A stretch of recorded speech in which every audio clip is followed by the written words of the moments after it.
Tonight, a 2020 investigation. The amazing story that could be the next Making a Murderer. He was like, they're trying to pin this on me. I was like, Dad, what are you talking about? They're talking about this nature-loving girl found murdered on a riverbank. There's a car that's run off an embankment and there's a body laying. Now, the man found fishing nearby sentenced to life for killing her. A man many think is innocent. And what you see tonight could set him free. Did the evidence of a brutal strangling put him away? Was knotted very tightly around her neck.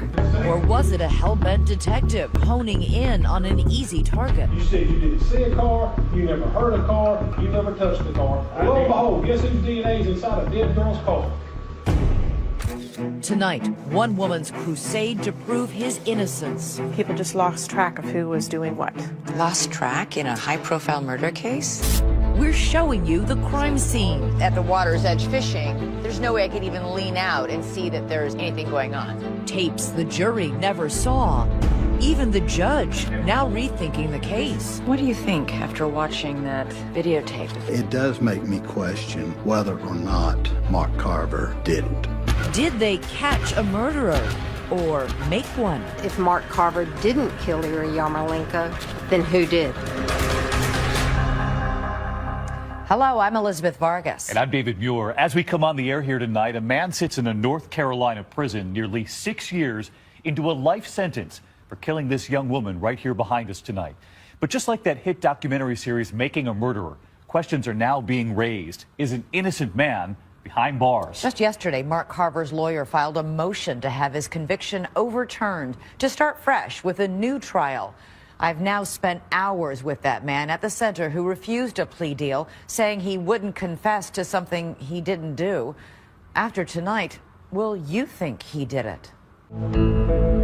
Drive west from Charlotte, North Carolina on Interstate 85 and you'll cross the Catawba River. Wide and placid, it's a big draw for recreational boaters and sportsmen. In close but separate locations on the river's wooded banks, two people arrive here on the morning of May 5th, 2008. They could not be more different. One is a 20-year-old student from nearby UNC Charlotte, Ira Yarmolenko, a musician, a photographer, a poet. We as women, as children. An outdoorsy type who loves nature. Ooh. She really enjoyed the beauty of nature. She tried to find it everywhere. Pavel is Ira's brother. Why do you think your sister drove to the river that day? I think that she was looking for a pretty spot to take pictures at. Ira is originally from the Ukraine, immigrating here with her family when she was just 7 years old. The other person on the river that day, 39-year-old Mark Carver. He's from just down the road in nearby Gastonia, a dirt road which bears his family name, lined with modest dwellings which house his relatives. Carver was a very simple person. His family lived out in the country, didn't have much education, could not read very well, cannot write very well. Unlike Ira, Mark has never been to college. In fact, he's never gone to high school. After years of working in the local cotton mills, he now spends his day here at this fishing hole on the Catawba, where he casts away his troubles, often with this man, his cousin, Neil Cassida. Robin Carver is Mark's sister-in-law. Oh, they were together all the time when they were fishing and stuff. What happened on that river that bright May day is as perplexing as it was violent. But this much we can tell you for sure. Today, Ira Yarmolenko is in a North Carolina cemetery, and Mark Carver is in this North Carolina prison, serving a life sentence for her murder. I recently went behind the barbed wire and concrete walls to hear his story. Hi, Mark. Hi. I'm Elizabeth. Okay. Nice to meet you. You too. Why don't you have a seat? Okay. How long have you been in this prison, Mark? 5 years. There is no question that what happened to Ira that day was terrible and tragic. But attorney Chris Muma, who's devoted her career to exonerating the wrongfully convicted, says Carver is also a victim. We think Mark is innocent. And if Mark is innocent, the family has not received justice, and the true perpetrator is still out on the streets. Muma took me out on the river to the spot where Carver and Cassida were fishing that morning. Mark would back his truck up to down this road? Down here. So he didn't walk the road, he drove down. He drove down. And literally parked with the back of the truck right here. He would sit on the back, the tailgate, and fish. Cassida left around 12:30 that afternoon, leaving Carver alone.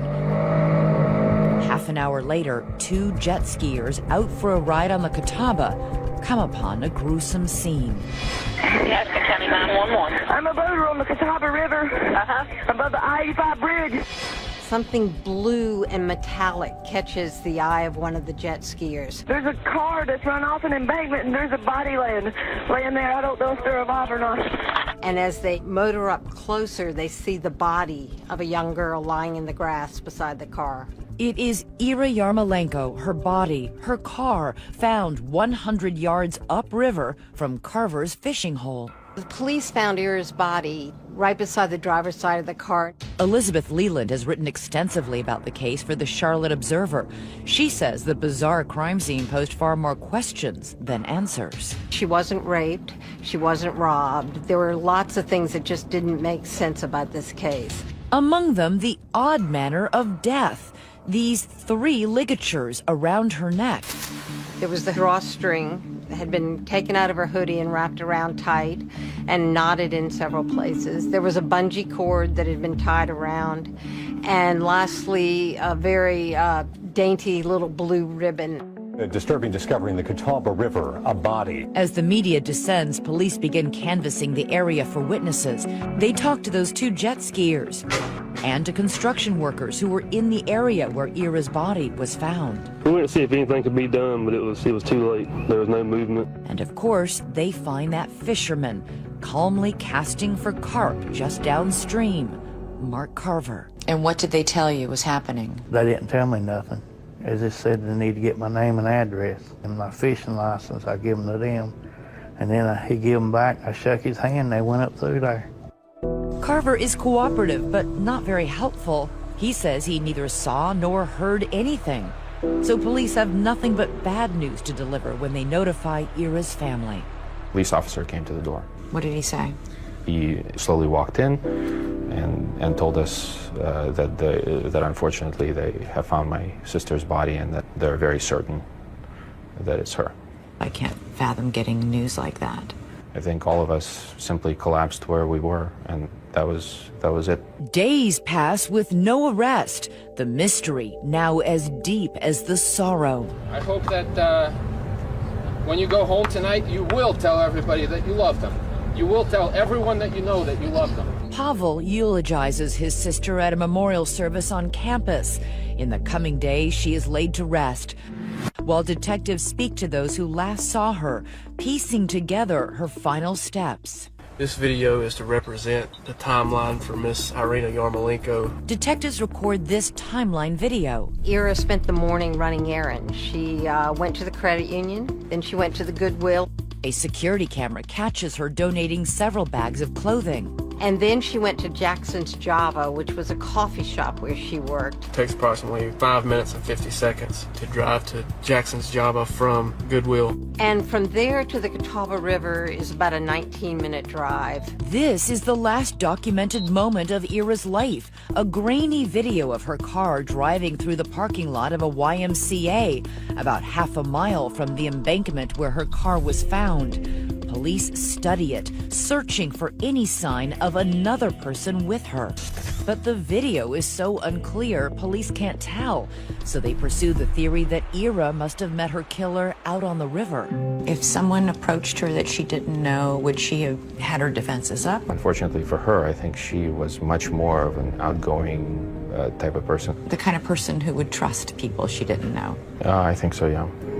With the search for the killer dragging on for weeks and then months, public pressure on the police to solve the crime mounts. We were tormented by this search.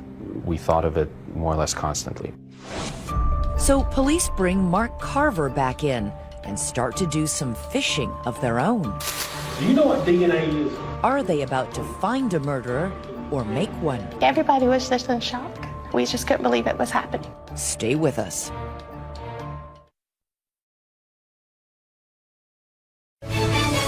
"2020 continues.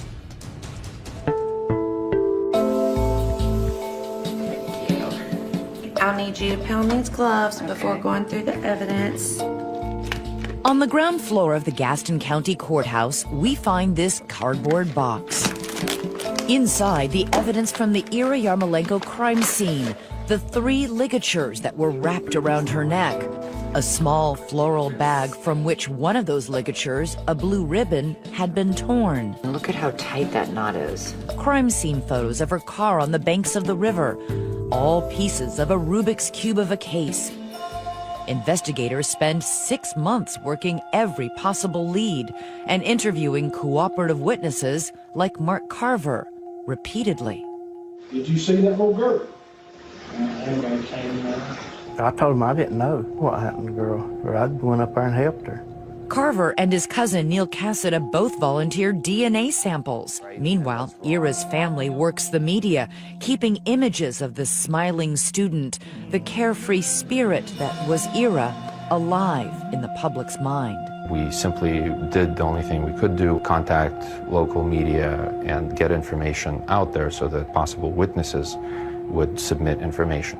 Pavel, a brother who won't quit, at one point appeals directly to the killer. I have no doubt that once you truly realize how deeply you've hurt us all, you'll have no choice but to surrender. It is not until 7 months after the murder that investigators finally catch a break. They have a DNA match. Traces of Mark Carver's DNA in one spot on the outside of the car, above the rear driver's side door. Neil Cassida's DNA is in 2 spots, on the inside of the right passenger window and on an armrest. What kind of DNA are we talking about? It's DNA where skin cells have been shed, and typically it's called touch DNA. It is not blood DNA or semen, but police think it's enough, even though the 2 cousins had no obvious motive for murder. The question that the DNA never answered and the police never could was why these men would kill Ira Yarmolenko. Groping for answers, police come up with a theory that Ira had somehow seen Carver and Cassida doing something so outrageous they had to kill her to keep their secret. Their theory was that Ira was down there to photograph and caught the men doing something that they didn't want anybody to know about. And so that the men violently strangled her and pushed the car down the embankment, and that's why their DNA was found on it. So now Mark Carver finds himself on the hot seat. Do you know what DNA is? Yeah. I found your DNA inside her car. I can explain it. Now, you didn't find mine? Oh, yeah, I did. I did. I'm yours and Neil's buddy. My DNA ain't in that car. How much money do you want? I bet you $1 million. My DNA ain't in that car. I didn't know that car was even up there. Hey, mine. I can't help it, but I didn't do it. You said you didn't see a car, you never heard a car, you never touched a car. Lo and behold, guess whose DNA is inside a dead girl's car? Yours. Over and over again, you keep telling the police, we didn't touch the car. I told them, but they didn't believe nothing we told them. In fact, during that hour-long interrogation, Carver denies seeing Ira or touching her car more than 50 times. I'm telling the truth. When the interview finally wraps up, police allow Carver and his cousin Neil Cassida to go home. But Neil's daughter Amy says the writing was on the wall.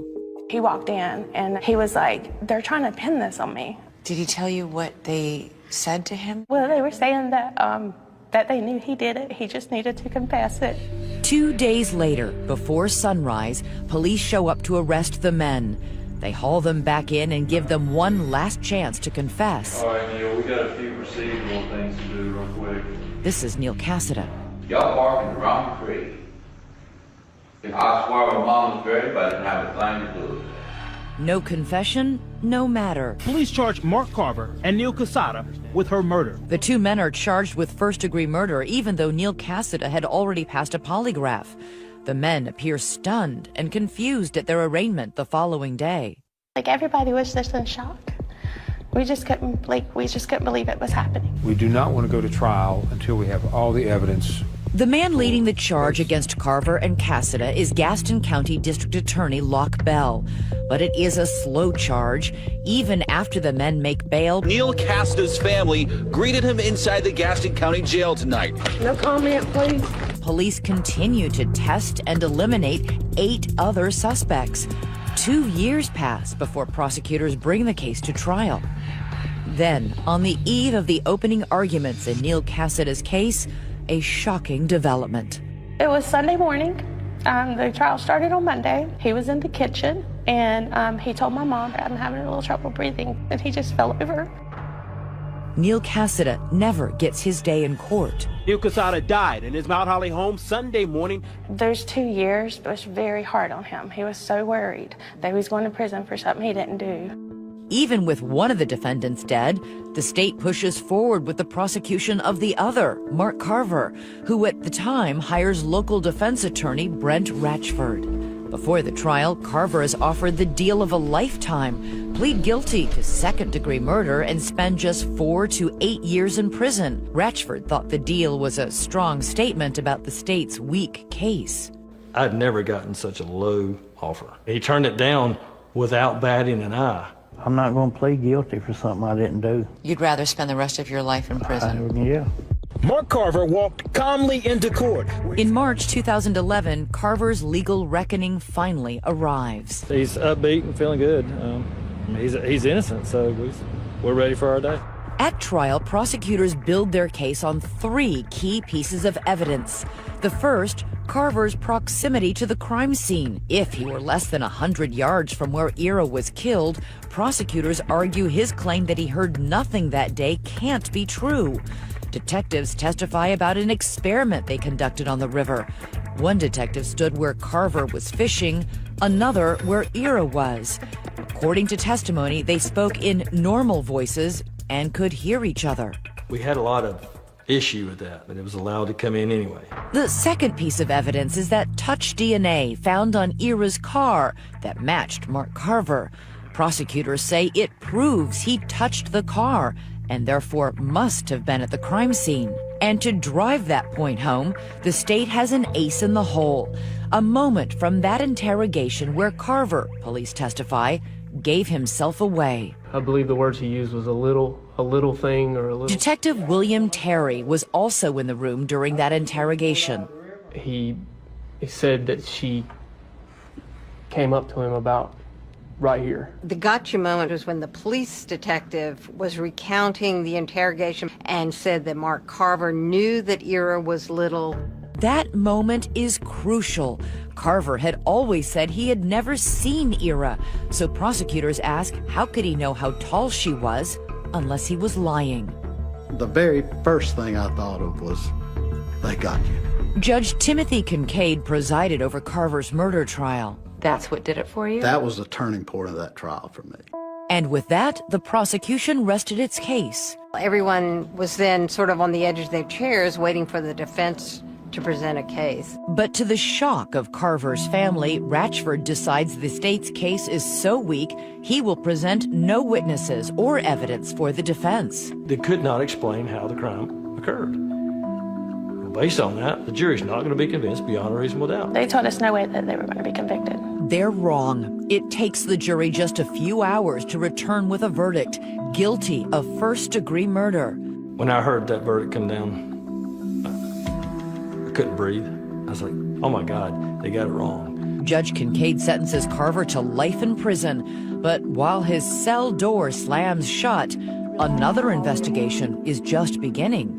So let's send you over to where Ira was. How much of the state's case really holds water? Tell her to yell. Stay with us.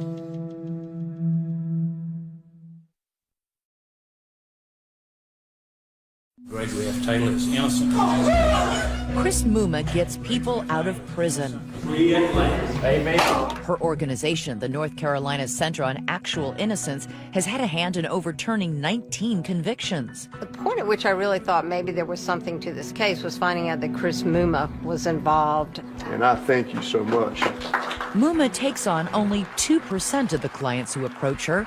In 2013, she agreed to make Mark Carver's fight her own. You rarely take these. You picked Mark's case.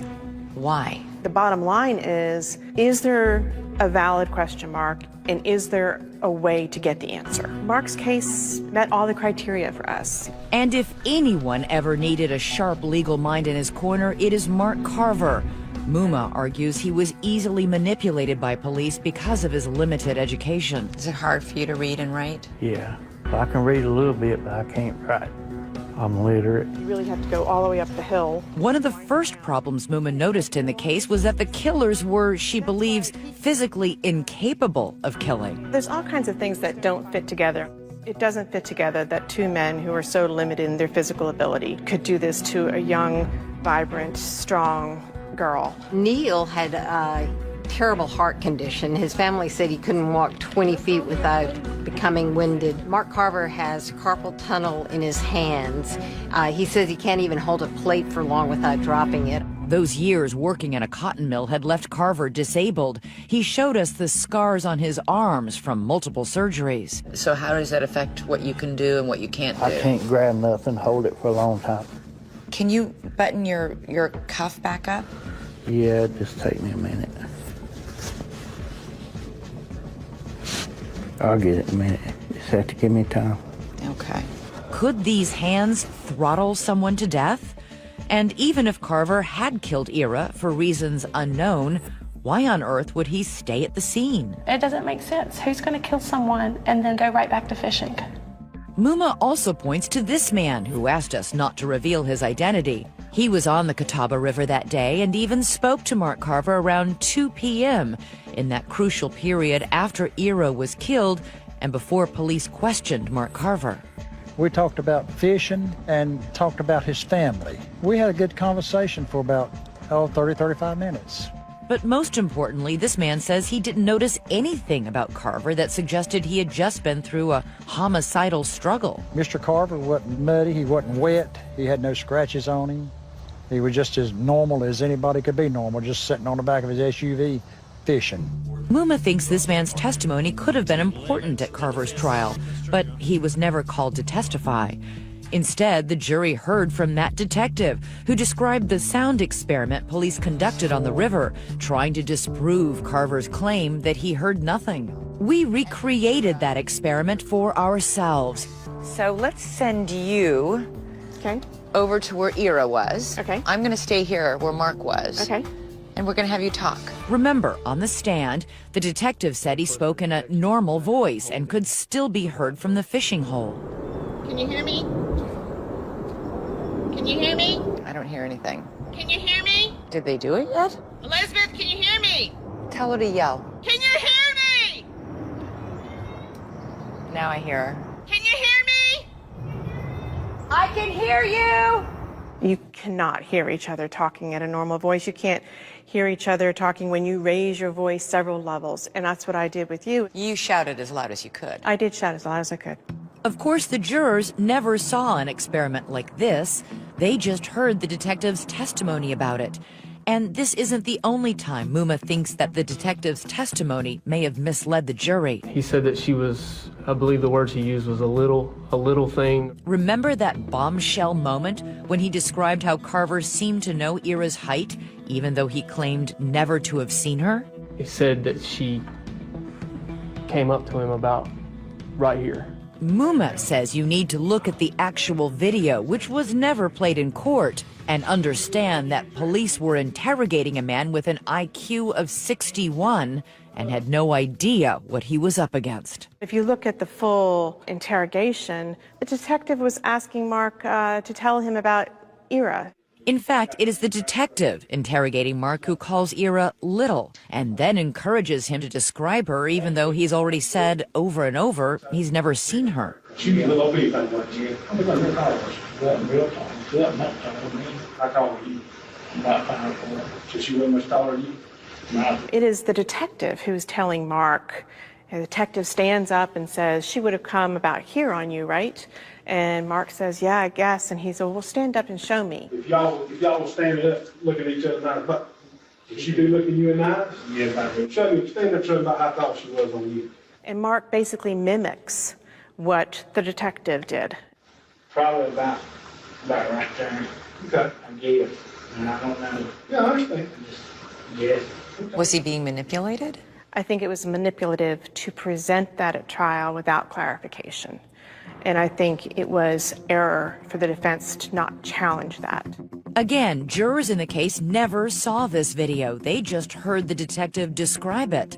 Judge Timothy Kincaid, who presided over the case, also found the detective's trial testimony persuasive, but he'd never seen the tape either. You never saw the little girl again? This is the actual interrogation. Never saw her call. She was a little bit like what, Jim? I'm going to call her. She wasn't real tall. She wasn't much taller than me. What do you think after watching that videotape of the interrogation? I think it was quite leading. The detective was using the language first, in other words. He was. Do you think that Mark Carver was being led by the detectives and is simple enough that he would just echo whatever this man was saying? I can't answer that. I think it does put a new light on the whole thing. What kind of light? It does make me question whether or not Mark Carver did it. Certainly, I think that could have created reasonable doubt.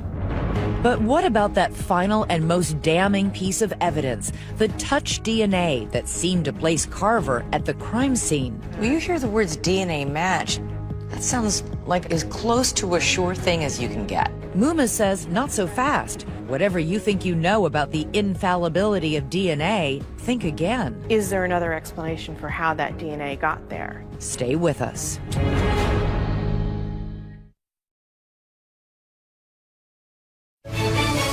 Now 2020 continues. Once again, Elizabeth Vargas. 911, what's the emergency? They found a body floating in Catawba River. In the hours after Ira Yarmolenko's body was found, local news crews recorded this footage of police processing the scene. It looks like they're all over it, but attorney Chris Muma says looks can be deceiving. It was actually 2 months later before the vehicle was swabbed. Why did the police wait 2 months before swabbing that car for DNA? It seems from the records that people just lost track of who was doing what. Lost track in a high-profile murder case? I can't think of any reason why you wouldn't swab a vehicle immediately. Getting DNA from a bodily fluid like blood is nothing new. But in 2008, the ability to lift DNA from an object that had been merely touched was cutting-edge forensic science. It was that technology that gave detectives here the break they needed. Those traces of Mark Carver's touch DNA on Ira's car. Mark's DNA was not found on anything else. It was not found on the steering wheel, the key, the ligatures around Miss Yarmolenko's neck, her clothing, the gear shift, a seat, a front door. It was not found on any of those. And they were tested. What about under Ira's fingernails? Was there any DNA there? There were two profiles. There was hers, which you would expect to find there, but there also was another profile that was unidentified.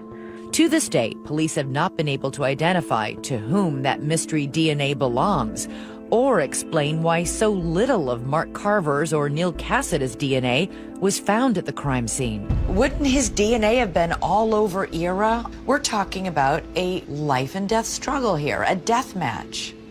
I would expect to see more of his DNA on her body or on her clothing. Dr. Lawrence Kobylinski is a DNA expert who has testified in nearly 50 trials.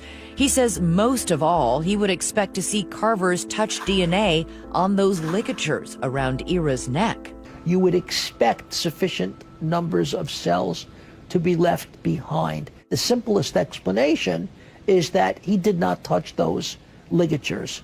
And if it's possible that Carver didn't touch the ligatures, Is it also possible he didn't actually touch the car? Most people think of DNA only being able to be in a place if they specifically touch it, and they don't consider the fact that someone else may have had contact with them and then touched the car. There are two ways that DNA can be deposited on an item of evidence. One way is a direct transfer, in which I touched the as in item. I touch something and I leave behind DNA from my hands.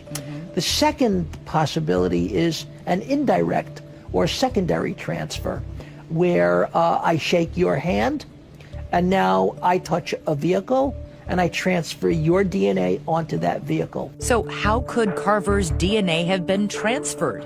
Remember, he spoke to police that day on the banks of the river.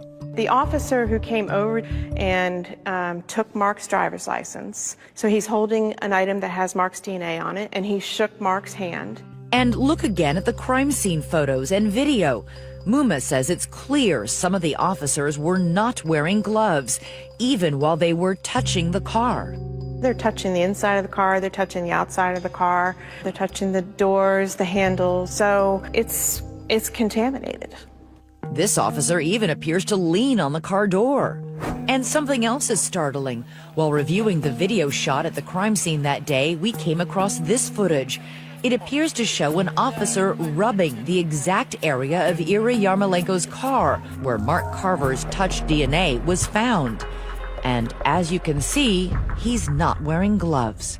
Were any of the officers who were touching that car, did any of them have their DNA tested? There's no record of any DNA being taken from any officer who was at the scene. At Carver's trial, secondary transfer of his touch DNA was dismissed as highly unlikely. But it has happened before. In 2012, a millionaire from California was murdered in his home. Forensic experts found DNA on his fingernails that they were able to link to 26-year-old Lucas Anderson. There was only one problem. Anderson had an airtight alibi. At the time of the murder, he was in the hospital being treated for severe intoxication. It turns out the same two paramedics that scooped up Anderson, who was living on the streets, were at the murder scene a short time later. Once prosecutors realized Anderson's DNA had been transferred to the crime scene by paramedics, he was finally cleared. If you're not careful, you're going to end up putting somebody at a crime scene who was never there. So why didn't Carver's original defense attorney call a DNA expert to explain how that might have happened here? Sometimes you're opening Pandora's box. You think you're putting in a lot of good evidence, but it could turn around and bite you. Then a DNA expert is not going to help you. Ratchford's decisions continue to haunt Mark's family. Robin, have you spoken to Mark in prison? We speak to him twice a week and go and visit when we can. He just wants to come home. Just imagine living every day in there knowing you didn't do it. But if Mark Carver didn't kill Ira Yarmolenko, who did? Did she travel from Charlotte by herself or someone else in the car? An inmate wrote a letter, said that he had killed Ira Yarmolenko. The hunt for other suspects, next.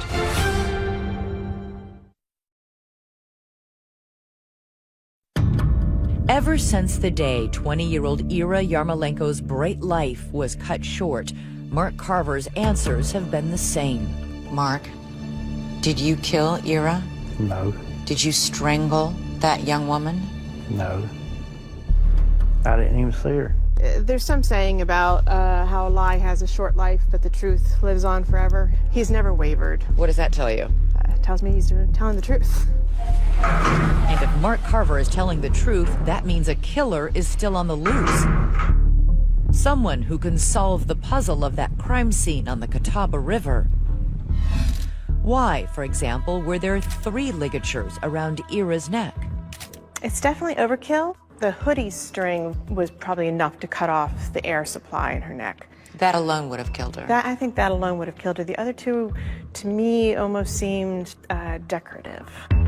The blue ribbon, almost like a bow. Perhaps it was a crime of passion. At one point, investigators entertained the theory that Ira knew her killer.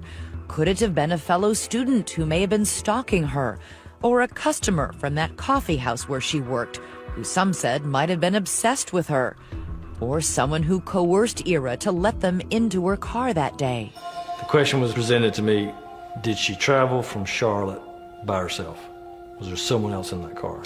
Remember, investigators were never able to enhance these surveillance images enough to confirm if Ira was alone or not.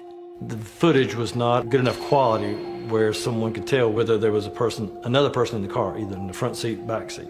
Even if Ira was alone, there was no shortage of other suspects in the area who might have committed a crime of opportunity. There were a lot of construction workers.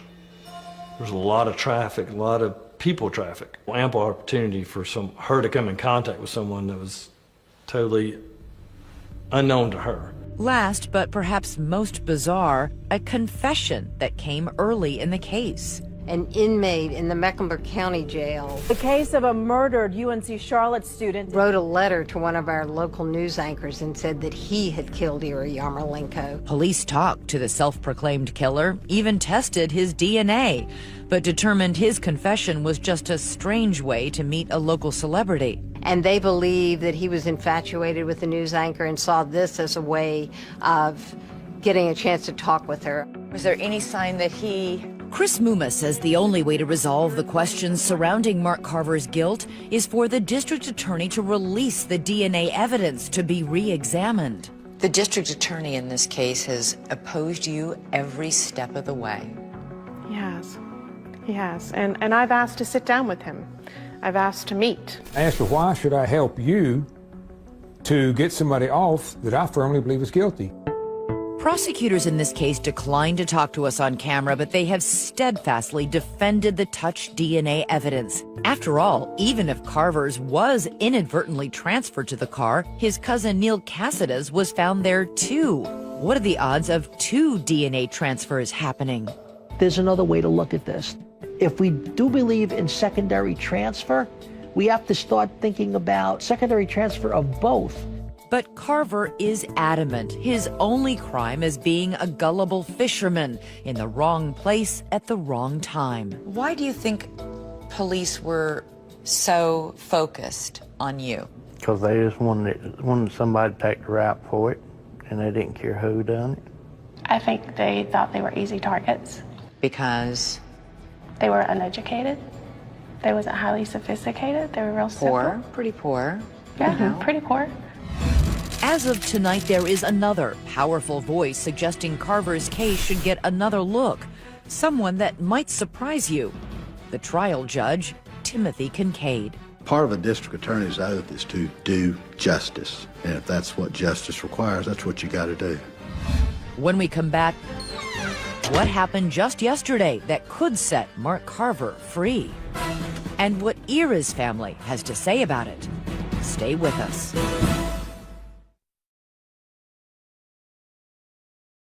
It's been nearly 6 years since Mark Carver was convicted of Ira Yarmolenko's murder. His original defense attorney stands by his handling of the case, but has been haunted by it ever since. This is the one trial in 20 years that I have lost sleep over. Mark Carver is innocent. I would love to get a second chance. A second chance for Mark Carver. That's what Chris Muma hopes she can deliver. Just yesterday, she filed a motion demanding Mark Carver receive a new trial. We will certainly be saying that we thought that he had ineffective assistance of counsel, that he should have had a forensic expert of his own testifying, that they should have put the videotape in. What are the chances that you're going to be successful? We've been around this block enough to know it's not good to bet on it. So we're going to fight for him, and we're going to hope that the district attorney will work with us. It's a long process, but I do believe the truth will come out.